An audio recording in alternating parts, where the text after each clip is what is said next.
Sekelompok pasukan wanita Soviet cukup membuat barisan tentara Nazi bergidik. Pasukan wanita Soviet ini dikenal mahir mengemudikan pesawat pertanian. Pasukan Nazi mengatakan bunyi embusan angin pesawat-pesawat yang dipiloti para perempuan itu mirip suara hentakan sapu sehingga mereka dijuluki penyihir malam. Usia para perempuan itu masih sangat muda, kebanyakan masih remaja. Mereka terpaksa menghadapi tak hanya kejinya perang, tetapi juga pemikiran skeptis dan maskulin zaman itu yang ragu bahwa sekelompok pilot perempuan akan berhasil dalam perang. Kendati demikian, para pilot perempuan dari Resimen Pengebom Malam ke-588 berhasil menjatuhkan 23.000 ton bom pada sasaran Jerman. Mereka menjadi elemen penting dalam kemenangan Uni Soviet melawan tentara Nazi pada Perang Dunia II. Irina tak lain adalah pemimpin resimen itu. Menurut Irina, pandangan orang-orang sekitar terhadap pasukan pilot perempuan pimpinannya berubah seiring waktu. Kebijakan Uni Soviet saat itu memberikan kesempatan pendidikan setara bagi laki-laki maupun perempuan. Karenanya banyak perempuan muda bisa masuk sekolah pilot, kata ahli penerbangan perempuan Debbie Len dalam wawancara dengan BBC World. Len merupakan peneliti pilot perempuan dari Swartworth Collection, sebuah museum penerbangan dan otomotif di Inggris. Di masa itu, jelas Len, ada organisasi di Uni Soviet yang membantu laki-laki dan perempuan muda di Uni Soviet untuk belajar menerbangkan pesawat. Program itu seluruhnya gratis, kata Len, sehingga ketika Jerman menyerang dan menghancurkan pasukan Rusia, para pilot perempuan sudah siap. Dipimpin perempuan. Banyak perempuan yang kelak menjadi pilot sedang mempelajari fisika, astronomi, geografi, matematika, dan kimia di universitas saat Jerman menyerang Uni Soviet pada 22 Juni 1941. Saat itu, pemerintah Soviet baru mewajibkan kaum pria untuk berjuang dalam perang, namun kaum perempuan juga ingin ikut bertempur. Sejumlah perempuan muda menulis surat-surat untuk Marina Raskova, seorang pilot perempuan ternama di Uni Soviet. Ia kemudian memiliki peran besar dalam pembentukan pasukan perempuan. Marina Raskova merupakan perempuan pertama di Uni Soviet yang menerima ijazah pilot profesional. Raskova dipandang sebagai pahlawan ketika ia memecahkan rekor untuk penerbangan jarak jauh tanpa henti pada 1938. Pada penerbangan historis itu, Raskova tidak bertugas sebagai pilot, tapi sebagai ahli navigasi dalam kru yang terdiri dari 2 perempuan lainnya. Perjalanan itu cukup berbahaya dan sang ahli navigasi terpaksa terjun dengan parasut sebelum pesawat melakukan pendaratan darurat.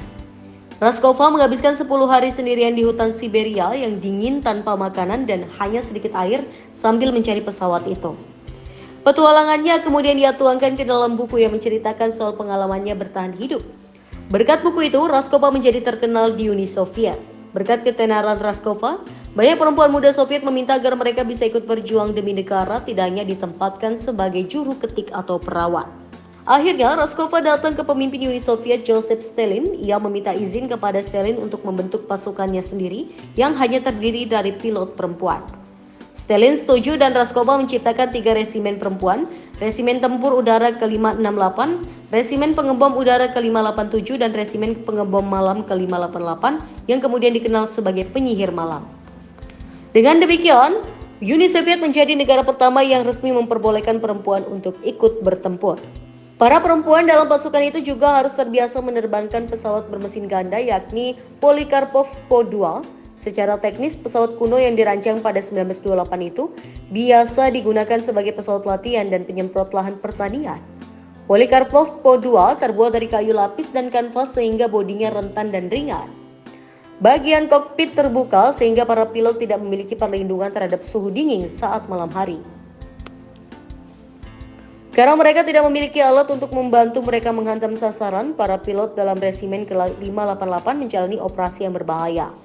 Saat mereka mendekati sasaran, mereka mematikan mesin agar bisa bergerak dalam kesunyian. Pada momen yang tepat, mereka menyalakan api penanda untuk mengisyaratkan pada ahli navigasi ke arah mana mereka harus meluncurkan bom. Namun nyala api itu juga menunjukkan lokasi mereka kepada tentara Nazi. Pilot harus menjaga stabilitas pesawat agar ahli navigasi dapat mengarahkan bom. Misi mereka menjadi semakin sulit karena tentara Nazi menggunakan lampu besar yang silau untuk menghalangi pandangan mereka serta senapan mesin anti pesawat. Karena jenis pesawat Polikarpov Po-2 tidak memiliki pelindung, seringkali pesawat itu terbakar seperti korek api. Peran dari penyihir malam itu bukan sekedar menjatuhkan bom dan menyebarkan kematian dan kehancuran. Tugas mereka adalah mengganggu pasukan Jerman yang sudah menjalankan manuver seharian, jelas Dobilen kepada BBC. Berbeda dengan rekan-rekan pria mereka, resimen perempuan tidak berhenti sejenak untuk menghisap rokok atau minum teh di sela-sela penerbangan. Ketika mereka mendarat, mereka langsung mengisi ulang amunisi dan terbang lagi. Kadang para pilot perempuan bisa terbang hingga 15 kali dalam semalam, jauh melebihi jumlah penerbangan pilot pria menurut laporan. Taktik mereka yang mematikan mesin saat mendekati target memang merupakan praktek yang lumrah digunakan di Angkatan Udara. Namun yang membuat mereka unik, kata Pennington, adalah kemampuan mereka terbang lagi sering dibandingkan unit lain. Kemampuan ini timbul dari inovasi mereka dalam merawat pesawat dan mengisi ulang amunisi, serta cara mereka melatih pilot cadangan. Komandan Yevdokia Barshanskaya mengembangkan cara inovatif untuk mengisi ulang bahan bakar pesawat. Alih-alih mendedikasikan satu tim perawatan dan pengisian bahan bakar untuk setiap pesawat, Barshanskaya menggunakan sistem antrean lini produksi dengan tim khusus untuk setiap tugas, misalnya mengisi tangki bahan bakar dan menambah amunisi pesawat. Ia menambahkan sistem ini membantu pesawat lebih sering melakukan penerbangan.